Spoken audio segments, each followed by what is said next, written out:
देऊळबंद चित्रपटातून त्यांचं जे काही निर्मिती मूल्य, पब्लिसिटी, अजून काय वरचा खर्च, तो सगळा जाऊन जो पैसा उभा राहणार आहे, आम्ही आत्महत्याग्रस्त शेतकऱ्यांच्या मुलींची जी शिक्षणं थांबली आजवर, त्याच्यासाठी सगळा पैसा देऊन टाकणार.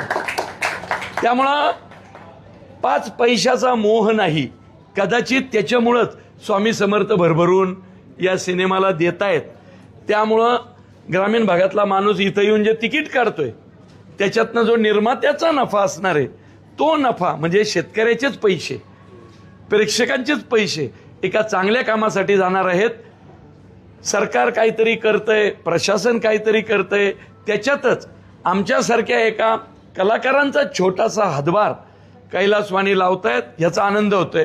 त्यामुळं हा सिनेमा प्रवीण तरडेचा, देवेंद्र गायकवाडचा, पिट्याबाईचा, जगन्नाथ निवंगुनेचा, अतुल कुडलेचा नाही, कैलासवाणींचा नाही. हा सिनेमा तुमचा समजून पब्लिसिटी करा, कारण इथं कुणी पैशा पाण्याच्या मोहानी करत नाहीये. दिवस रात्र कुठला कलाकार येत नाही हो. ही लोक हातचे काम धंदे सोडून फिरतायत. देवेंद्र गायकवाड, आज त्याच्या लग्नाचा वाढदिवस आहे. लक्षात घ्या, तुम्ही समजून घ्या, सगळ्यांना बायका आहेत, किती टेन्शन असतं. पण त्यांनी बायकोला सांगितलं नाही, आज नारायणगाव, मंचर, चाकणचा दौरा आहे, ग्रामीण भागातल्या लोकांना भेटायचंय, अॅनिव्हर्सरी पुढच्या वर्षी अजून जोरात करू, त्याच्यासाठी टाळ्या वाजल्या पाहिजे.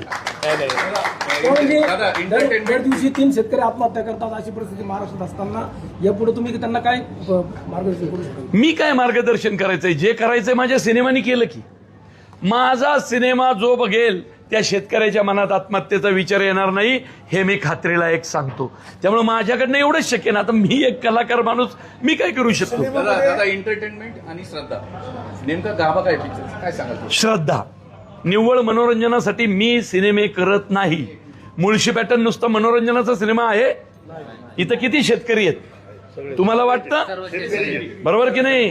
शेती इकायची नसते, शेती राखायची असते. मनोरंजनासाठी सिनेमे बनवणारे खूप आहेत. प्रवीण तरडे त्याच्या अटी नाही.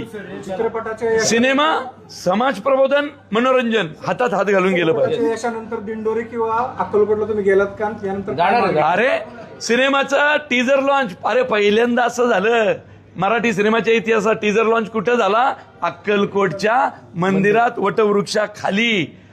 त्यामुळं आता प्रत्येक ठिकाणी दिंडोरीला जाणार, गुरुमाऊलींच्या चरणी माथा ठेवणार, अक्कलकोटला जाणार, पिठापूर, कुरवपूर, गाणगापूर, सगळीकडे जाणार. जिथं जिथं स्वामी भक्त आहे तिथं जाणार.